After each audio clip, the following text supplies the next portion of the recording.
Now, with the release of a new Star Wars show on Disney Plus, always comes the inevitable media storm.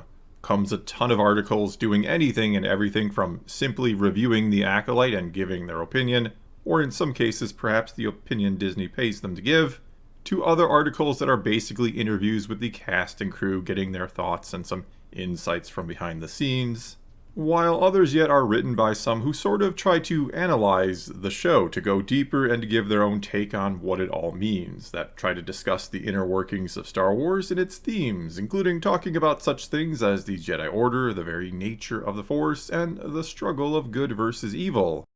And though I am not someone who likes the idea of trying to put an exact definition on what a Star Wars fan is or has to be, or perhaps I should say I'm not someone who likes to think that something, some sort of level of knowledge or devotion perhaps, qualifies you as a fan, and if you don't meet the specific or even general criteria, you can't call yourself as such. However, and because I think I like to torture myself or make myself sad, well, I read quite a few of these articles discussing the Acolyte that I mentioned, the ones that try to go deeper into the meaning of it all and do indeed discuss things like the nature of the Force and the Jedi. And it is pretty clear that some of these fans who write these articles don't exactly understand Star Wars at all, and or oftentimes present their perhaps misguided beliefs as completely factual, and then likely confuse others who may read the articles. I even get the impression that some like to maybe intentionally misconstrue things in order to come up with some pretty horrible takes regarding the Jedi in particular, probably done in an effort to get attention, to get clicks on their articles because it is a hot take, or they are maybe written by those who want to see Star Wars become something that it is not, and that I would argue it should not be. For example, one of these articles that I read, and mind you, I read maybe 24 of them yesterday, I kind of just ended up going down this strange little rabbit hole, and they came from both large and small websites or outlets, some even being little more than blogs, really. And no, not all of them were bad or flat out wrong. Some were actually quite knowledgeable or had a really good take or an interesting take, and some were very critical of the Acolyte. But one of these articles said that they were happy to see that the Acolyte was further exposing the Jedi as the true villains of Star Wars, that anyone who snatches babies and indoctrinates them in a way of life that preaches being emotionless and not allowing them to love someone should not be glorified. And reading stuff like that, knowing others will read it and agree with it or believe it because they don't know any better, that somehow makes me both very angry and very sad. Because, first of all, no, Jedi do not kidnap babies. They ask their parents. And if the parents say no, that is the end of it. The Jedi move along, and they're not coming back in the night and whisking their baby away like some sort of monster waiting under the bed. I don't know how so many people have come to believe this is a thing, or maybe I should say I do, and it is because of articles like this that propagate this lie. Furthermore, love is the very foundation of being a Jedi, and love is an emotion. Compassion for all is the belief that every other belief of theirs stems from.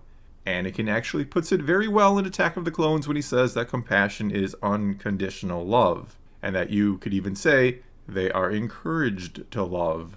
And yes, in this particular instance, Anakin is sort of trying to justify to himself and to Padme his pursuit of her, but the justification ultimately works because it is true, just not in the exact way he's trying to convince himself it is.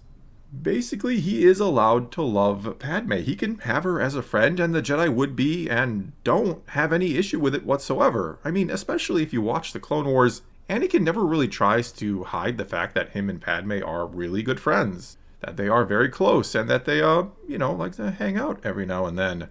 This is perfectly fine. This is allowed by the Jedi. Anakin can be her friend.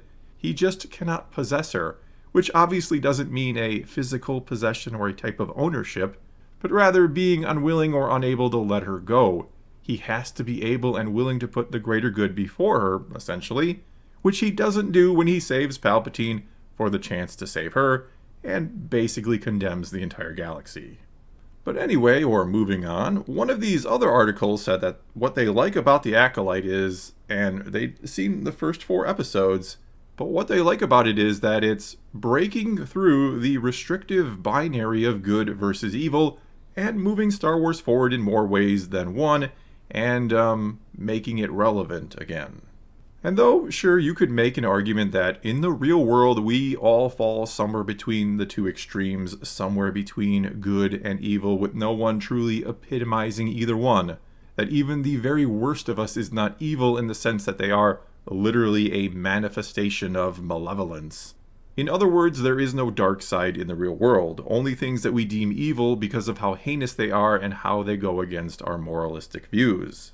But I would almost argue that's not only one of the reasons why Star Wars is kind of so appealing to so many, that it is a battle between the manifestation of good and evil, but it is something we can benefit from, or almost sort of need, perhaps. That it sets an example of true evil that all too often resembles ones we do see in the real world, while also showing us, or should be showing us, examples of genuine, undeniable goodness or virtue. It shows us, through the Jedi, or should, an ideal that might be kind of unattainable, yes, but it is worth striving to be more like. We could all stand to be a little more compassionate and selfless, like the Jedi, which no doesn't mean I think we should try to literally be like Jedi. Again, they represent this sort of ideal, not an actual code or way of life for us to try to live by. And if we all were a little more like them, it would make the world a better place for all of us and help bring balance to it. Because balance is, as I have tried to argue before, it is goodness. It is people trying to help one another and work and live in harmony, which was another thing many of these articles that I read just did not understand. They do not understand balance. One of them even tried to make the argument that the flaw of the Jedi was that they were too good instead of every so often living a little and embracing their dark side and having a bit of fun. That balance is between the two, and maybe if they would embrace it, they wouldn't be so uptight all the time. They even pointed at Yord from the Acolyte as an example of this moral superiority gone wrong, which is what they saw as the ultimate failing of the Jedi, that they eventually lose because they felt like and they made this pun and not me, but the Jedi felt like they had the moral high ground over everyone else in the galaxy, which is at least on the right track, I think. But that's not exactly what we're seeing in the Acolyte. We're seeing a Jedi Order that seems more interested in procedure, appearances, and especially political standing, more so than anything else. Whereas the Jedi of the prequel era, they were aloof and detached, but they were detached from the problems of the average person in the galaxy, I feel. They were kind of missing the forest for the trees. While these Jedi, the ones in the Acolyte, to be blunt about it, well, they feel like assholes that get all up in the business of average folk all the time. At least that's kind of the impression I'm getting from them so far, or from also what I've heard from interviews with Leslie Headland and others. I feel like there is potentially an attempt being made here to compare the Jedi of this era to, say, a modern-day law enforcement agency. And quite honestly, I'm sick and tired of seeing the Jedi at their worst and want to see them at their best for a change, or to finally see them at their best. No show or movie has really ever shown the Jedi both at the height of their power, as well as doing things as the Jedi are supposed to do, or without any kind of underlying problems. We always see them with issues, or with them falling apart, like sort of here in the Acolyte, or on the cusp of disaster, like in the prequels, or trying to recover from disaster, like in the original trilogy, or falling again, like we saw in the sequels. Which, as I've argued before, was the perfect time to finally show the Jedi as they should be under Luke Skywalker. The sequels were the perfect chance to finally start to squash all these misunderstandings around them, and to build them up as they should be because of what they truly are, paragons of good and virtue. That yes, once upon a time they did lose their way, they were defeated by the Sith, but they had endured for 1,000 generations, and they returned because their way is the just and noble one. But instead those films, especially The Last Jedi, it only seemed to make things worse for the Jedi, especially in the eyes of the more casual fan, or some hardcore fans who really just don't understand what this is all about. And look, I'm not trying to berate or belittle anybody. To be completely fair, George Lucas has never really, in the films, shown us or explained to us what a Jedi should really be. Nor am I saying here that we can't ever see things from the perspective of the Sith, which the Acolyte is apparently doing, or that the Jedi should always be presented as perfect or infallible, or anything like that. Of course, we're going to have bad Jedi along the way, or that the Order will fall on hard times every once in a while. I'm only saying that it would be nice to show the Jedi as truly the good guys from time to time, and not with any underlying problems, and dealing with and defeating a purely external threat that isn't undermining them.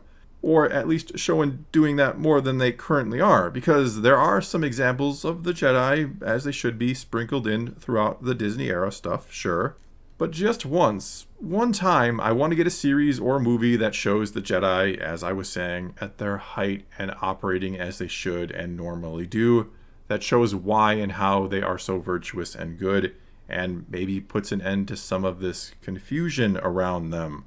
Show us why they are needed in the galaxy, why they are so good, and why, as I was saying, their way is something that we can and should, here in the real world, be inspired by, not questioning and discussing if they're actually the bad guys or not. It is really time, past time, we are shown an example of what the Jedi truly are. But anyway, that is all I got for you this time. Now it is your turn to take to the comments below and tell me what you think. Would you finally like to see the Jedi at the height of their power and acting like real Jedi? Is that what the sequels should have been, perhaps? The Jedi finally, after sure some struggles, putting it all together under Luke Skywalker and once again becoming the paragons of good and virtue in the galaxy that they are supposed to be and are. Whatever you think, though, leave your comments below and let us talk some Star Wars. And until next time, thanks for watching.